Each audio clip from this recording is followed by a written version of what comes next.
নমস্কাৰ বন্ধু বান্ধৱীসকল, মই মৌচুমী পোনপ্ৰথমে মোৰ চেনেলটোলৈ আপোনালোকক পুনৰবাৰ স্বাগতম জনাইছোঁ। আজি মই ভিডিঅ'টো আৰম্ভ কৰিবলৈ ওলাইছোঁ অসমৰ লোকসংস্কৃতি আৰু উৎসৱ পাৰ্বণৰ কেইটামান গুৰুত্বপূৰ্ণ প্ৰশ্নৰ উত্তৰ। তেনেহ'লে ৰৈ নাথাকি আহক ভিডিঅ'টো আৰম্ভ কৰোঁ। ১ নম্বৰ প্ৰশ্নটো হৈছে সংস্কৃতি কি? ইয়াৰ উত্তৰ হৈছে সংস্কৃতি মানৱ সমাজৰ পদ্ধতিৰ সৈতে জড়িত এটি সামগ্ৰিক ধাৰণা।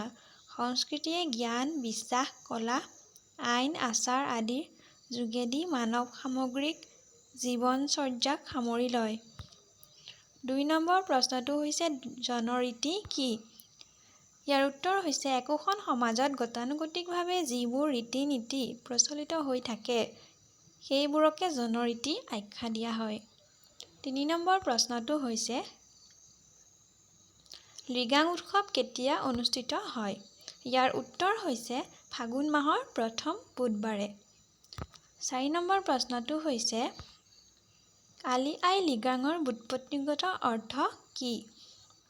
ইয়াৰ উত্তৰ হৈছে আলি আই লৃগাঙৰ ব্যুৎপত্তিগত অৰ্থ হৈছে আলি অৰ্থাৎ আলুজাতীয়, আয়ে ফলমূল জাতীয়, লৃগাং মানে ৰোৱা সিঁচাৰ আৰম্ভণি অৰ্থাৎ শস্য সিঁচাৰ আৰম্ভণি।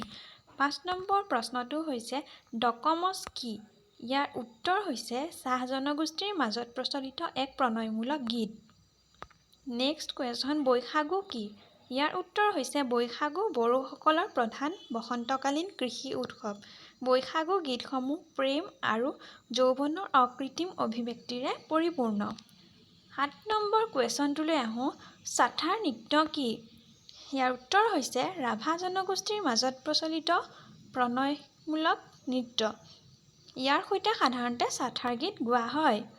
নেক্সট কুৱেশ্যন লাখৰ গীত কি? ইয়াৰ উত্তৰ হৈছে পাতি ৰাভা আৰু দাসৰী ৰাভাসকলৰ মাজত প্ৰচলিত এক শ্ৰেণীৰ গৰখীয়া গীত। এই লাখৰ গীতসমূহ ঠাট্টা মস্কৰা আৰু কৌতুকতাৰে পৰিপূৰ্ণ যদিও প্ৰেমগন্ধী। নেক্সট কুৱেশ্যন ছগ্ৰামিছাৱা কি? ইয়াৰ উত্তৰ হৈছে তিৱা আৰু লালুঙসকলৰ বসন্তকালীন উৎসৱ য'ত নৃত্য-গীতৰ প্ৰাধান্য লক্ষ্য কৰা হয়। শেষৰ প্ৰশ্নটো হৈছে দুমাহী আলোন কি?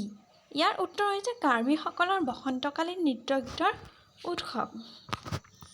এইদৰে মই আপোনালোকৰ মাজলৈ প্ৰত্যেক দিনাই নতুন নতুন জানিবলগীয়া গুৰুত্বপূৰ্ণ প্ৰশ্নসমূহ দি যাবলৈ চেষ্টা কৰিম। আজিৰ এই ভিডিঅ'টো যদি আপোনালোকে চাই ভাল পালে তেনেহ'লে লাইক, কমেণ্ট আৰু চেনেলটো ছাবস্ক্ৰাইব কৰিবলৈ নাপাহৰিব। লগতে থকা বেল আইকনটো বজাই দিব। ধন্যবাদ।